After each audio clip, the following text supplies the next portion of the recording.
Hello and नमस्ते, I am Ankit Chauhan and you are watching Gyan basket. 7 October 2023 को Israel पर Hamas ने एक सरप्राइज अटैक लॉन्च किया और एक साथ 5000 रॉकेट दागकर इजराइल पर एक तरफा लड़ाई शुरू कर दी। हमास के इस अटैक ने पूरी दुनिया का ध्यान रशिया यूक्रेन कॉन्फ्लिक्ट से हटाकर अब इजराइल का हमास कॉन्फ्लिक्ट की तरफ मोड़ दिया है। जवाब में इजराइल ने भी मोर्चा खोल दिया है और वो गाजा पर लगातार एयर स्ट्राइक्स कर रहा है। नतीजा और मौतें।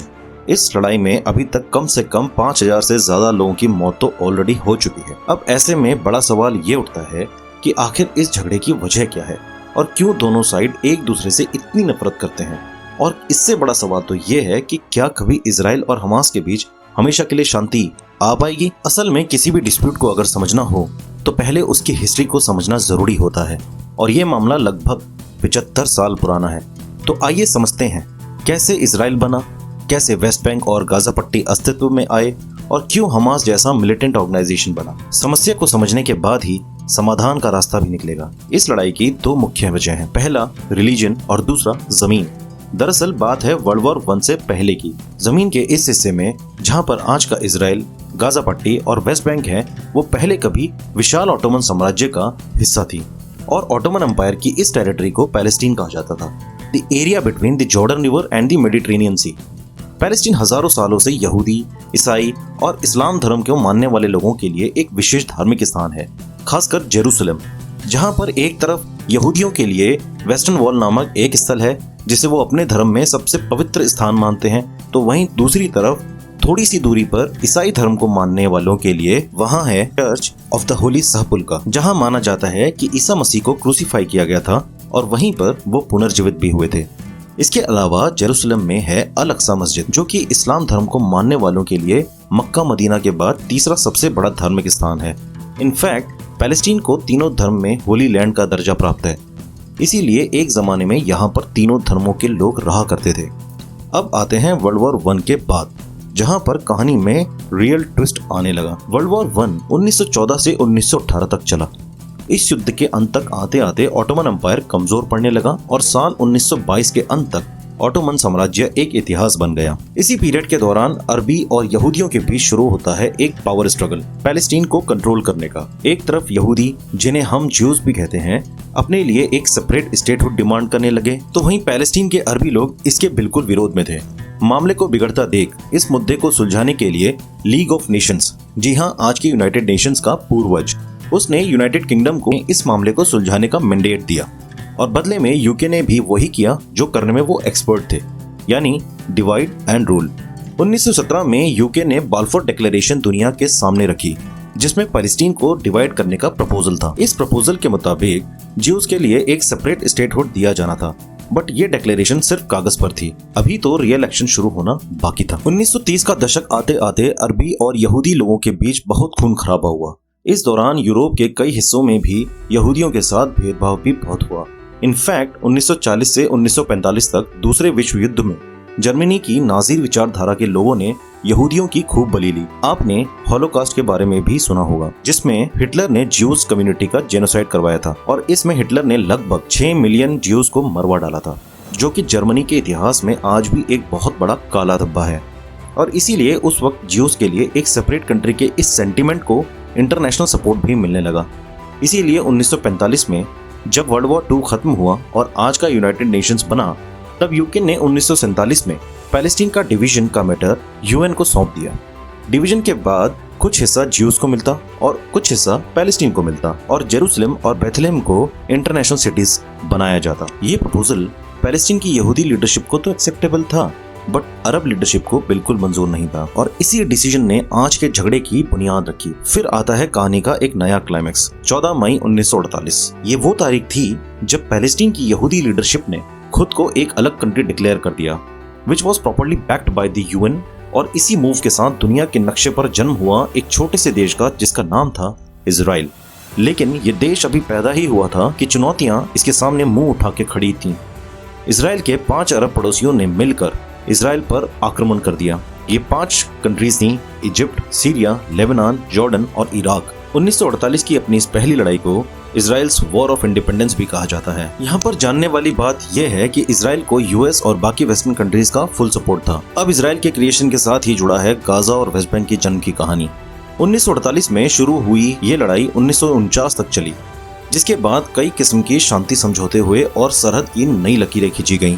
इनमें से एक थी गाजा पट्टी, जो कि उस वक्त इजिप्ट के कंट्रोल में थी, और दूसरी सरहद बनी पूर्वी जेरूसलम और वेस्ट बैंक की, जो कि पुराने पैलेस्टीन के डिवीजन के बाद क्रिएट हुए।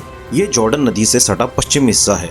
ये जॉर्डन के कंट्रोल में गया, लेकिन इतनी लंबी लड़ाई के बाद भी इजराइल के पड़ोसी इजराइल को एक देश का दर्जा देने को तैयार बिल्कुल नहीं थे, जिसका मतलब था कि इजराइल के बॉर्डर्स अभी सिक्योर नहीं हुए थे। फिर आता है 1967 का वो युद्ध, जिसने पूरे विश्व जगत में इजराइल की हिम्मत और जज्बे का लोहा मनवा दिया।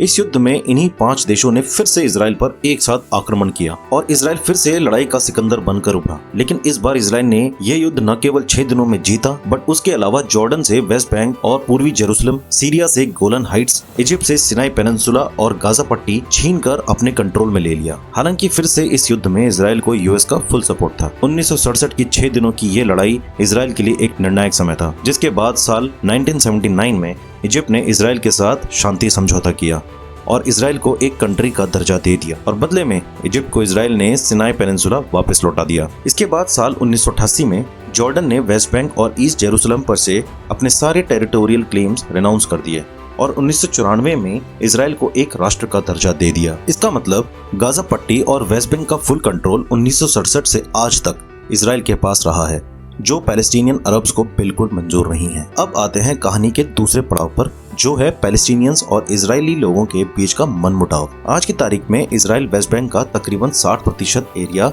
डायरेक्टली कंट्रोल करता है और करीबन 40% एरिया फतह, जो कि पैलेस्टीन की एक पॉलिटिकल पार्टी है, उसके द्वारा रूल किया जाता है, जिसको पैलेस्टीनियन अथॉरिटी भी कहते हैं। पैलेस्टीन के एडमिनिस्ट्रेशन में काफी हद तक इजराइल का इन्फ्लुएंस रहता है, जिसमें इजराइल की तरफ से पैलेस्टीनियंस पर कई किस्म के रेस्ट्रिक्शंस भी इम्पोज रहते हैं। वेस्ट बैंक के मछुआरे 3 नॉटिकल माइल्स के आगे डेड सी में नहीं जा सकते, because it is a no go zone for them, यानी कि करीबन 85% डेड सी का रिसोर्स वाला एरिया वेस्ट बैंक के पैलेस्टीनियंस के लिए तो एक्सेसिबल ही नहीं है। ये रेस्ट्रिक्शंस इजराइल ने डेफिनेटली अपनी सिक्योरिटी कंसर्न्स के लिए लगाए हुए हैं, जिससे आम पैलेस्टीनियंस को जाहिर है कि तकलीफ है। इनफैक्ट पैलेस्टीनियंस जो वेस्ट बैंक और गाजा में रहते हैं, उनको कई बार रिसोर्सेज की इतनी कमी होती है कि वो लोग जीने के लिए बेसिक नेसेसिटीज जैसे खाना, पानी और मेडिकल एड के लिए इजराइल पर ही डिपेंड करते हैं। ऐसे में ये जानना भी जरूरी है कि the international court of justice ने 2004 में अपनी रूलिंग में कहा था कि West Bank including east Jerusalem तो ऐसी टेरिटरीज हैं जिनको इजराइल ने मिलिटरीली ऑक्यूपाई करके रखा हुआ है। नॉट ओनली दिस, गाजा दुनिया की सबसे डेंसली पॉपुलेटेड सिटीज में आता है, जिसका मतलब ये है कि लड़ाई के वक्त नुकसान भी ज्यादा होगा, जो कि एक चिंता की बात है। अब आते हैं कहानी के फोकल पॉइंट पर, हमास, जिसका अरबी में मतलब है हरकतुल मुक़ावमा अल इस्लाम, यानी इस्लामिक रेजिस्टेंस फोर्स। हमास को 1987 में एक पॉलिटिकल पार्टी के रूप में बनाया गया था। साल 2005 में इजराइल ने गाजा से खुद को डिसएंगेज कर लिया। इसके बाद 2007 में हमास ने पैलेस्टीनियन अथॉरिटी को वॉलेंटली ओवरथ्रो करके गाजा के एडमिनिस्ट्रेशन अपने कंट्रोल में ले लिया। इसीलिए हमास का इजराइल पैलेस्टीन कॉन्फ्लिक्ट में 2 तरह का रोल है, जिसमें से एक तरफ तो है कि to conduct military operations against Israel, और इसीलिए 2007 से आज तक हमास ने कई बार इजराइल पर अटैक्स भी किए हैं और अभी भी कर रहा है। और दूसरा रोल है political control of Gaza. Hamas Gaza के लोकल लोगों के लिए वहां का लोकल एडमिनिस्ट्रेशन भी संभालता है। हमास का अल्टीमेट एम है इजराइल को पूरी तरह से खत्म कर दोबारा एंशिएंट पैलेस्टीन को एस्टैब्लिश करना। But larger question is it really possible? अब इतनी हिस्ट्री को जानने के बाद ये बात तो क्लियर है कि दोनों साइड के लिए ये कभी ना खत्म होने वाली लड़ाई अपने अस्तित्व को बचाने के लिए है। जहां पहले यूएन और वेस्टर्न कंट्रीज ने मिलकर यहूदियों को बचाने के लिए पैलेस्टीन को तोड़कर इजराइल को बनाया, वहीं अब मिडिल ईस्टर्न कंट्रीज एकजुट होकर पैलेस्टीन को बचाने के लिए इजराइल को खत्म करना चाहती हैं। और ये एविडेंट है इस बात से कि कई मिडिल ईस्टर्न और इस्लामिक कंट्रीज ने इजराइल को फुल स्टेटहुड का दर्जा नहीं दिया है, यानी वो इजराइल को एक देश मानते ही नहीं है। ऐसे में इस समस्या का समाधान सीधा तो नहीं है, बट पहल करने के लिए सबसे पहले दोनों साइड्स का खुद के अंदर ये विलिंगनेस डेवलप करनी होगी कि वो शांति चाहते हैं, ना कि कंटिन्यूस वायलेंस। और इसके साथ ही एक दूसरे की एग्जिस्टेंस को भी एक्सेप्ट करना होगा, जिसके बिना आगे बढ़ पाना मुमकिन नहीं होगा। इन कंक्लूजन, अगर दोनों साइड इस खून खराबे को छोड़ बातचीत का रास्ता अपनाएं और एक दूसरे की एग्जिस्टेंस को एक्सेप्ट कर लें, than half of the battle is already one, जो कि दोनों साइड्स के लिए एक विन विन सिचुएशन रहेगी। और उसके बाद लोकल इश्यूज को रिजॉल्व करने का कोई ऐसा चैलेंज नहीं है जिसका समाधान बातचीत से ना निकाला जा सके। to bring peace to this holy land. After all मानवता ने धर्म बनाया इंसानियत को बचाने के लिए, ना कि मिटाने के लिए। So that's it for today. I hope कि आपको इजराइल और हमास के बीच के संघर्ष की जटिलता कुछ हद तक समझ में आई होगी। और अगर आपके कुछ सुझाव या सवाल हैं तो कमेंट सेक्शन में जरूर पूछिएगा। I will be happy to answer them. अभी इस इशू पर काफी डेवलपमेंट होनी बाकी है और इजराइल हमास के कॉन्फ्लिक्ट में शुरुआत से लेकर आज तक भारत का क्या रुख रहा है एंड इसमें इंटरनेशनल जियोपॉलिटिक्स कैसे इन्वॉल्व है वो भी हम जानेंगे नेक्स्ट वीडियो में। So see you in the next video with more updates and yes, don't forget to hit that like button, subscribe and share your opinions. Till then, Ankit Chauhan signing of.